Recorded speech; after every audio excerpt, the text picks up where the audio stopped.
So the new season is just 2 days away. Wednesday are hoping to improve on last season where it was close but no cigar with the playoff knockout, and this time get over the line and challenge for automatic promotion. Wednesday were brilliant after Christmas last season, the form team, and I don't think it's too much to say that if the season had gone on another month would have probably done it.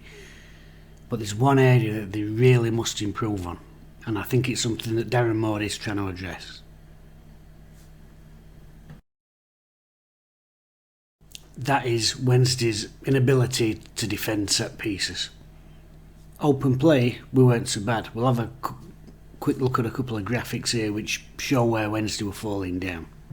Now we can see from this one here that in terms of conceding goals from open play, Wednesday were one of the best teams in the division, just conceded the 26 goals in open play, and only Rotherham and Wigan and MK Dons, and obviously Rotherham and Wigan, the two teams promoted automatically, had a better defensive record in open play. Where the problem arises though was from defending set pieces, and as you can see here, this is the worst teams at defending set pieces in the division. Doncaster, Morecambe and Cheltenham, teams down near the bottom of the table, and then in fourth position there, Wednesday conceded 19 set pieces last season. No sign there in the top 10, as you can see, Fleetwood, Lincoln, Crewe, Burton, Bolton. Nobody there other than Wednesday from the top 10 teams in the division. No Portsmouth, no MK Dons, no Plymouth, no Wigan, no Rotherham. It was a particular problem that Wednesday had. The fans have noticed it, and clearly the management have noticed it, and will have noticed it week in, week out. In fact, Darren Moores talked about pulling his hair out, what's left of it, in a chat he did on Radio Sheffield the other night.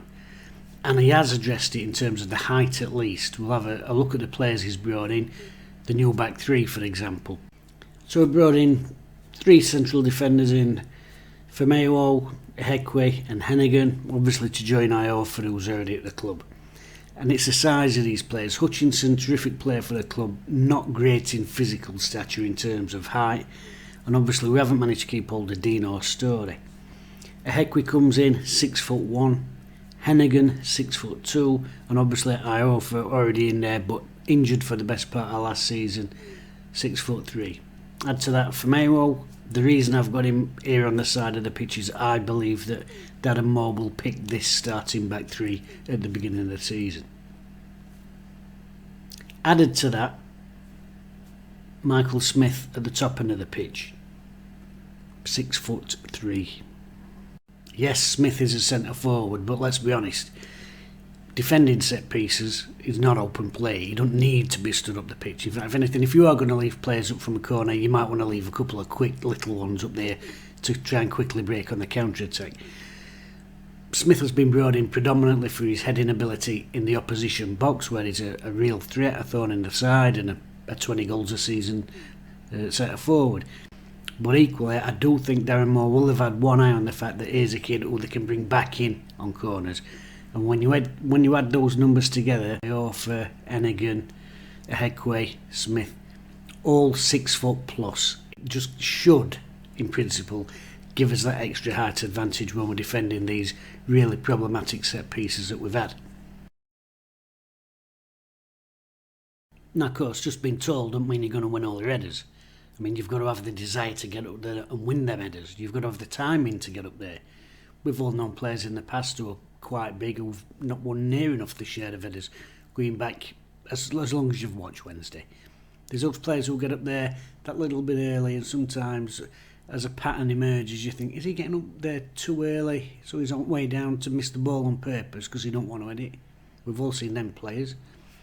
I can think of one called Gerald who I think used to do that on a regular basis, as good as he was with his feet. It's not just about being told, you've got to have the desire to get up there and win the header. And then there's other factors that come into play.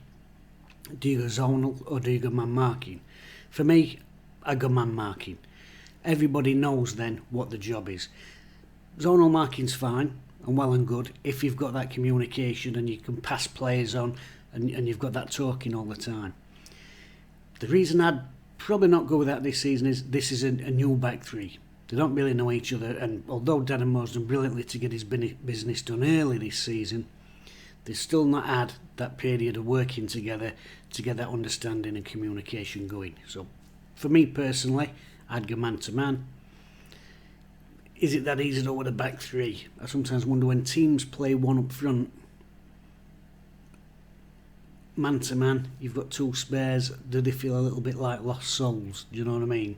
I think in the old days, two centre halves up against two centre forwards, easy, you know exactly who you're looking after. So I think that's one of the tricky things we might face this season, especially if we play teams who might play 4-2-3-1. You've got your three centre halves, one of them will mark the central striker, more than likely Hennigan. But if you've got a player in that deep line role who's going to come in late, which one of them's going to pick him up? Because it's got to be one of the two on either side of him. Equally, you've got them inside out wingers cutting inside. Are you going out to them? So there's a lot of problems there, you know, and that's just in open play. Set pieces should, in theory, be a little bit easier, but again, if you're doing it in zones, somebody's taking the 3-yard width of the front post, if you like, the central area and the back post, you do it like that. Sometimes, and I talked about this in a game against Sunderland last season, we went up there, we got a bit of a spanking. Admittedly, we'd got the COVID in the camp, the lads hadn't been able to train, I think there was about 9 players out injured. But equally, whoever's on the park, when that ball comes in, it doesn't matter whether you're marking your man tightly or whether you're marking him arm's length or whatever it is, there's a split second when that ball's coming, when you've got to decide, actually forget about him, I'm just going to go and try and hit the ball. Sometimes I think players get too caught up in this desperation, and it can be brought on by fear, especially if you've got a record like Wednesday had where we're conceding lots of goals from set pieces. You're just that desperate to mark your man, so it's not going to be your fault that you can actually forget about the ball. And you see this all the time at every level, 4th division, international level. People are that busy wrestling in box and doing this bit, they're completely unaware of where ball's coming in. So it's tricky, it's tough, and I think we'll possibly find it tough this season as well for the first section of the season, as everybody gets used to each other, as we get that communication building up, which does take time and understanding, which is why I'm hopeful that we'll keep the same back three in for a run of games. I'd like to see the same back three for at least the first 10, and hopefully we can build on that, because as I said, if you look at the stats from last season, open play, our defensive work was really very good, just those set pieces, and you can train for it as much as you want, and you can try and recreate scenarios, but in a game environment, 30-odd thousand fans, that tension starts building, especially in the last 5-10 minutes a game, which has been problematic for us. Heads can go. So I think a lot of it's going to be about mentality and mental strength, and whether we do zonal or man to man, like I said, there's always that split second when you've got to have that thing about it to say, I'm going to go and head that ball. It's tricky. I hope it's something we can improve on. It's something that Darren Moores clearly been looking at with these signings. I've got absolutely no doubt about that, including the centre forward. And as I said, if we just look at those stats again from last season, one of the best teams in the division. In fact, when you break it down, one of the best teams in the entire league at defending in open play. But those set pieces, our stats there are down amongst the teams that were looking at relegation to the 4th division. So we've really got to improve that this season. And I'm hopeful with these signings, once they're bedded in, that we can. Might have to be patient though.